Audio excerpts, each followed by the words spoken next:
Welcome to Shorty SuperCoach and welcome to the preview. It's round 4. We're one game in. The Lions and the Pies took each other on and Shorty got a good little tip in there, tipped the Lions, so I was happy about that. But yeah, we're working with a bit of AM Shorty today. 9:54 in the morning, public holiday. Shorty's on school holidays. Very much up and about. Had the work end of term thing yesterday. A couple of cheeky cocktails and boy, did I cop it. All the lads came back with beers and maybe a pale ale, etc. I'll come back with a Malibu and pineapple juice. They're like, what the hell's that? This is like the first time I've drunk with most of them. Malibu and pineapple juice, my boys. Just accept it. And then I went this cocktail and it tasted good, but it came with all this like, not foam, but like creme brulee kind of operation on it. That was probably a step too far. I don't think I read the menu properly, but that really wasn't... that wasn't necessary. Copped a bit of flack from that, and that might be brought up come day 1, term 2. But gee, I wish I put the VC on Nick Dacos, mate. I really wish I did. I'm glad I didn't put Wilmot on the field. I was still umming and ahhing. Josh Dunkley just does not look like the player he was at the Dogs. He's solid, but just not quite. A bit like Lachie Neale. I don't know whether they're just sucking the life out of each other a little bit. I don't know. But, look, we're going to take a look at the teams, and I've got a whole heap of players here to talk about. I just took a few notes from, like, a live session, but as you can see there, door knocker story. I partly told this one. Also, I just wanted to, if you are interested, if you're on Twitter, feel free to get around me on Twitter as well. I post a few videos, but... more so going to trial doing those same game multis or just multis in general. I've had like consistently a few requests for those sort of things, but doing a full video is just kind of difficult to do. So I think I'll post them up on Twitter and try and have one for the Good Friday match. So if you want to, stay tuned and hopefully I've got a post. I certainly will have a post over the weekend. But yeah, if that floats your boat, feel free. But yeah, that door knocker story. I told part of it on... when was it? On my live session. But yeah, I haven't had one of these for ages. Partly because I do have a no door knocker sign on the door. But anyway, it's like 10 past 6. I'm just about to put my cordon bleu on. I've got it timed in perfectly, so I'm ready for the live session at 7 o'clock. And I hear one of these ones. Like a little playful knock. I'm like, oh shit, one of my mates is here or something. Little hey, how you going? Knock on the door. Didn't really recognise him. I'm like, oh, maybe it's one of my housemates' friends. Hey, mate. Hey, mate, how you going? Sorry for knocking late. I just saw the no door knocker sign. Did you, mate? Then fuck off. I sort of felt like, oh, did you? You just happened to see that just as you knocked, did you? Well, no worries, bro. But you seem like a nice guy, so I'll have a chat with you. Anyway, I think it was like a charity like Doctors Without Borders or something. And it was helping underprivileged kids. And it was actually a really cool charity, and I was like, look, I'm going to give this bloke a little bit of my time, and maybe if I can whip the old card out and give him a little donation. I mean, Shorty's not rolling in cash, but maybe a little on-the-spot donation would go all right. Anyway, he's running me through the stuff and, you know, this or that, and he's like, do you mind if I get your email address? I'm thinking, yeah, that's fine, mate. I mean, maybe I can donate another time when Shorty's put a few savings away and whatnot. Email address, number, yep, no worries. And he's like, and you'll just get a text, you know, thanking you for your donation. I'm thinking, well, I haven't quite touched the card on just yet, mate, so let's just hold the horses. He was a really nice fella, but it was 6:15, and I wanted to have dinner. Anyway, it gets to the point where he's like, it's payment time, and I'm like, oh, no, I've wasted 10 minutes of this bloke's time, and I'm not going to... He's like, now, we've got the $1.50 per day option. We've got the $2.50, you know, and that sounds just lovely per day, and I don't want to seem like an asshole sort of not wanting to pay a little bit of cash because there are people out there really struggling, but times are a little tough for all of us at the moment, just with prices of everything. And $1.50 a day doesn't sound much, but if you roll that out over a year, and it starts to add up. Shorty's trying to take away those financial commitments rather than add them on. Anyway, I said to him, look, mate, I appreciate that, but I'm just not in a position to do that. And he's like, oh, do you mind if I ask why? And I tell him, paying off a house and, just started a new job, putting away savings, etc. And he's like, look, Understandable, mate. I'm finding a lot of people are in that similar boat, but look, we do have one that's just about $1 per day touch over, mate. But I'm thinking, bro, it's still like $400+ man. I mean, come on. I said to him, look, mate, if I can give you a donation on the spot here, or I'll look at your email, I'll see what I can do. He's like, we actually have to do it in person today. And I'm like, well, bro, that's not going to happen. So I said, look, mate, I'm sorry. I mean, I think you're doing a great thing, but it's a no from me. He's like, one last thing. One last time. Do you feel like you can give up 1, maybe 2 coffees a week per day? Sure, he doesn't drink coffee, but I get his sentiment. I said, look, mate, I appreciate the angle you're coming from here. Don't guilt trip me because I'm starting to feel like an asshole, but I am going to have to pass. And he was like, no worries, brother. Shook his hand, and he was off.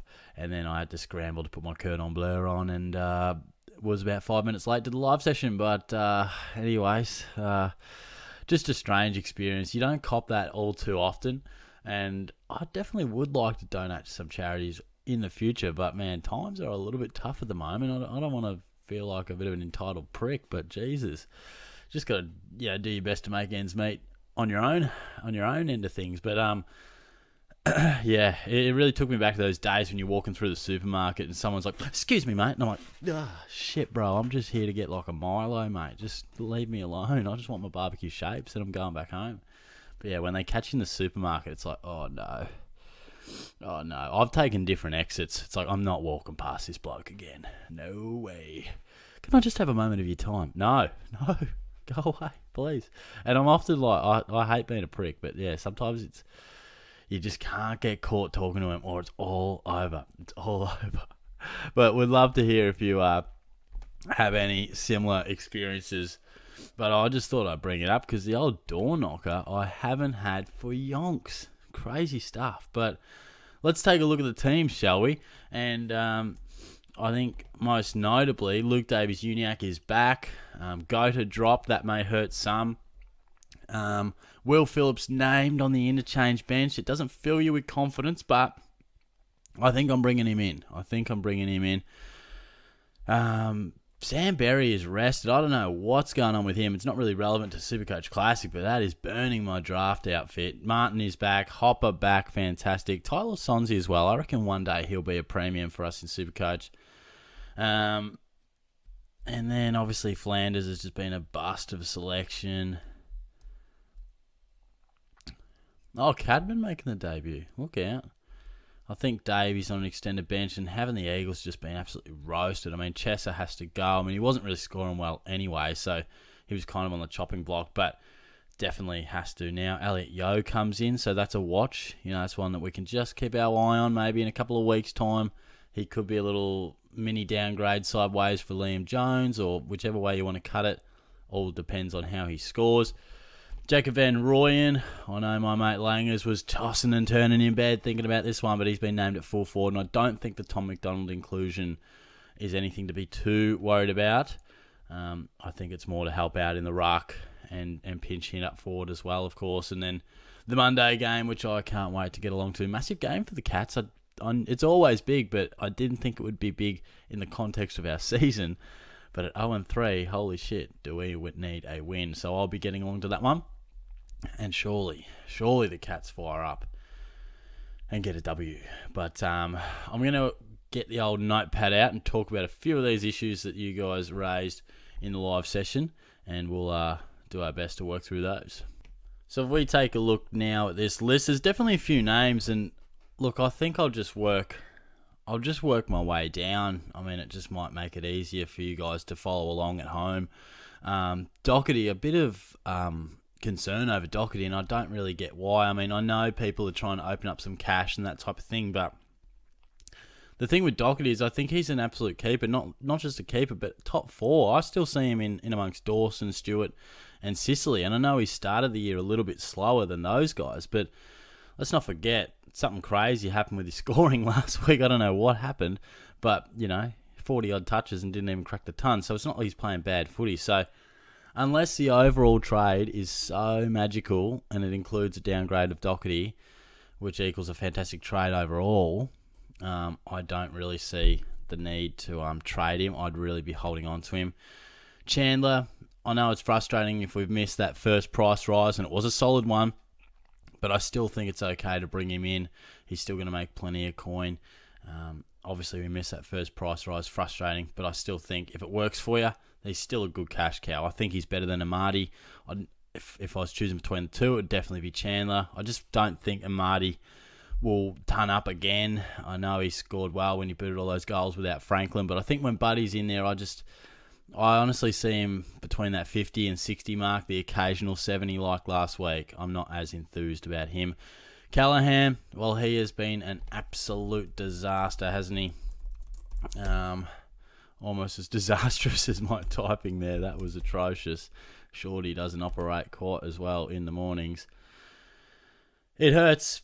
Not only does it hurt, but after round one, people would have been like, boom, started Callahan, he's turned up, how good am I looking? And then he not only turns up a shocker in round two, but an even worse score in round three, and now makes himself uncapable. You've got to get rid of him. Really frustrating. And that could be a trade to the guys, like I mentioned, like a Will Phillips, or if he can get some dual position sort of action with the Chandler or even Van Rooyen. I prefer Van Rooyen over Brockman. I really liked Van Rooyen's tackling. I thought that was fantastic. That really excited me. And a lot of talk with Marshall to Grundy. I mean, look, Darcy Cameron replacement, yes. Brodie Grundy, I think, is your guy. He's a bit short-term because obviously I think when he does return, or when Gawn returns, Grundy will return to these inconsistent, hard-to-tell what role he's playing scores. But when he's on his own, we know that he can dominate the game, and that was in fine form the week prior. But trading out Rowan Marshall? No. Absolutely fucking not. I mean, he's had 2 out of 3 games that have just been okay. One pretty solid game. I'm telling you, there's a 140 around the corner for Rowan Marshall. I'd be keeping him for sure. I just don't see... I know we got to break up some cash and that type of thing, but I don't see the point in trading out. Like, people talking about trading out Jared Witts and that type of thing. Like, I just don't... The aim of this game is to build up a team of premiums. So there are some premiums that we have less faith in, or maybe there's a concern and, yeah, we could trade them. But blokes who are just genuine keepers, and we're only going to be wanting to get them back in. Like, I had some questions talking about, you know, like, oh, do I go Marshall or Witts or something to Grundy? And I'm thinking, well, yeah, I mean, it's not... Yeah, Grundy will score well, but in 3 weeks' time, he'll be saying, oh, my God, how do I get Witts in? He's top 2 ruck again. Like, well, yeah, of course he is. That's why you keep him. So, don't trade out those big gun premiums just because you need cash. I know it's hard, but sometimes we've got to go without. Sometimes we just can't have everything in life. It's very philosophical from Shorty. But the big one is LDU, and he'll be coming into my team. As you see, I haven't done my trades yet, but I'm looking at going Nasai Wanganeen Miller to Luke Davies-Uniacke. The calf tightness does worry me a bit, but he's been named, and I think the risk just... well, the reward outweighs the risk for sure. I just think it's the break-even, the start of the season. I don't want to not be on Davies-Uniacke if he does go nuts. And let's say he does get a bit sore and he does miss again with the calf. Well, I'll fall down with pretty much everyone because most of us have him. So it's worth doing. But I also do want Phillips for Chesser because I need that cash generation. I know Phillips' job security isn't amazing, but I'm backing him in. But I do fall short on that, so I'll also have to go Fergus Green because he's a real slow burn. I really find it difficult to see him getting past 220 or 230k. And I feel like if you're only scoring 51 last week, when he played well, I think he kicked 2 or 3. So if your good games are only 51, I'm finding it really difficult to see where he gets those points from. So he's a trade down to Van Rooyen for me. I'm a little bit nervous on Van Rooyen's job security, but you got to roll the dice. I think getting Phillips, you know, even if Van Rooyen doesn't play 6 games in a row and Phillips does, I'll be happy to get one of them over the line as a good cash cow. If both are out of the best 22 in 3 weeks, then it's a bit of a disaster. But hopefully Davies-Uniacke is treating me really nicely in the meantime. Yeah, I talked about, there was a few questions, do I go Grundy or English? I would always prefer to go English. I think, like I said, Grundy is going to be a great option for 4 to 6 weeks. but I do think it's on borrowed time. I think Grundy could be a premium for, like I said, that period of time, but English will be a premium for the whole year, so I'd be getting him in if you can. Obviously, there's a big difference in cash. Hopper, great to have him back. I still think he's a fantastic option. I'm hoping he's a little bit point of difference. Hopefully a few people trade him out. And Jack Buckley, a really unexpected one. I mean, I haven't seen him play a full game live. I saw him. He seems to be a key back. It's kind of surprising me how he's scoring this well. He's gone and had a couple of back-to-back 90s, puts him at a great break even. He's obviously had a few intercepts in there, I'm guessing. Let's have a look. Because on 12 touches, there must be a few. 8 intercepts on the last 2 games, which is great. So if you need a big quick cash, go for it. I think it's not a bad option. I don't really like the price. He's every chance to score 48 this week. You know what I mean? Like, he's every chance to still throw in a sub 50. But he does have the runs on the board. It's hard to find players with such good break-evens. It's an awkward period of time in these early rounds if we don't land a couple of those early cash cows. So I understand it. Not something that's lighting my fire, but I definitely understand it. Jack Bowes, I'm a no for him. The role with Stewart coming back changed. Duncan will be back as well. I think Bowes will still play some good footy. I liked what he did inside mid, actually. Tackled hard, and he'll still have some really nice scores. I think we needed a little bit more encouragement from his second week to pump out a 60. It's not like he's a basement price player. I think we needed to see more. So, I mean, if you're talking Bowes or Buckley, I probably would go Buckley just because they're there to make cash, and Buckley has those runs on the board. But then again, you might say, well, who's going to score more points over the next month, Bowes or Buckley? And I would say Bowes. So it's a bit tough. They both kind of have their own bit of risk attached to them.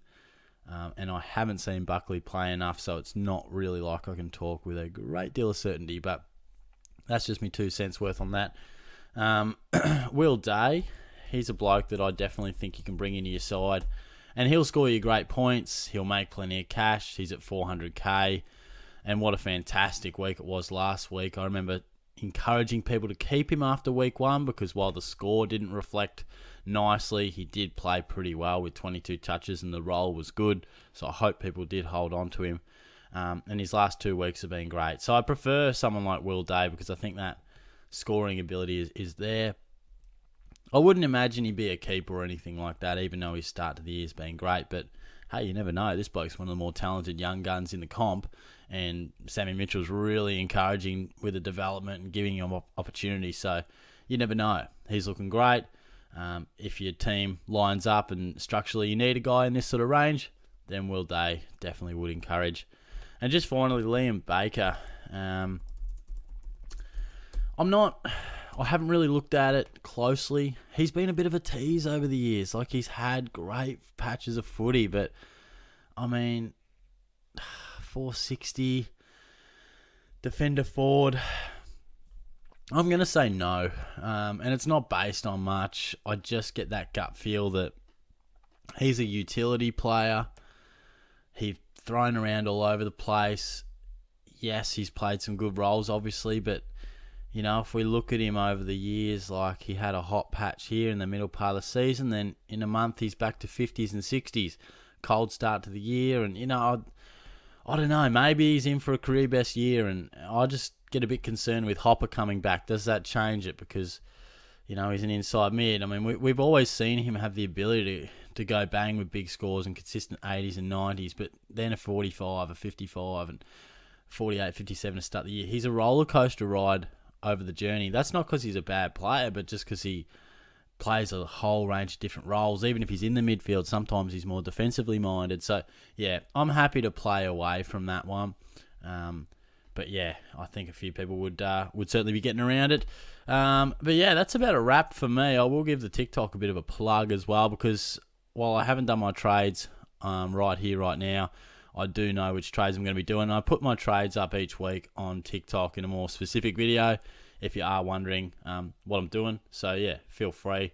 And if you've already got on board to that, then thanks very much. But, Yeah, I think that's about all. In terms of captaincies, I think a few would have rolled the dice on the VC last night, but obviously Oliver, he's a superstar. I'm almost thinking Bontempelli. I don't know why. It's a bit of a gut feel.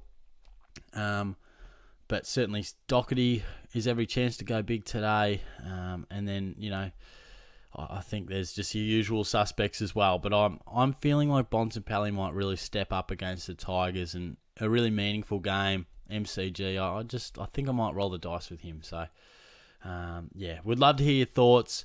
Feel free to chuck a comment in. I'll do my best to get to them early Saturday. There's no guarantees, but hopefully you got onto the live sessions throughout the week and throw a few questions my way and have a good chat then. But have a good week in SuperCoach. Hopefully we go well, and I'll talk to you all on Monday night to review the round. Cheers, guys.